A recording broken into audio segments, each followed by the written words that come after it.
Hi everyone, I'm Ian Agustin, and my partner is JR Delantar. Today we will be exploring the basic parts of computer. Understanding this component is essential as they are the building blocks of every computer system. Let's dive in. First, we have the Central Processing Unit or CPU. The CPU is often referred to as the brain of the computer. It performs all the calculation and tasks required to run programs essentially.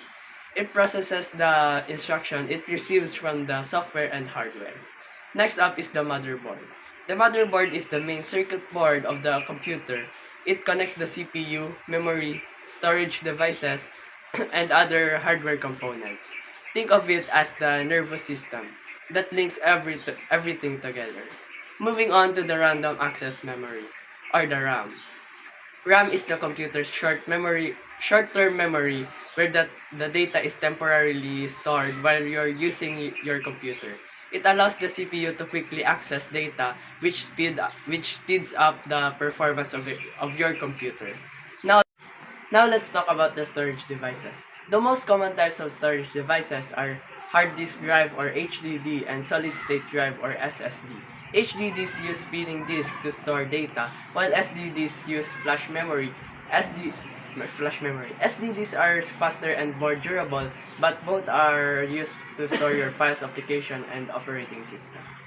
The power supply unit, or PSU, converts the electricity from your wall outlet into a usable form for the computer. It supplies power to all the components inside the computer. Then we have the graphics processing unit or GPU.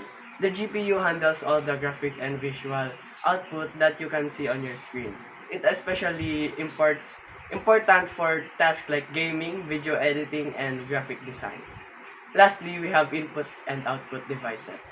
Input devices like keyboards and mice allows you to interact with your computers. Output devices, such as monitors and printers, display or output the result of computers' processes.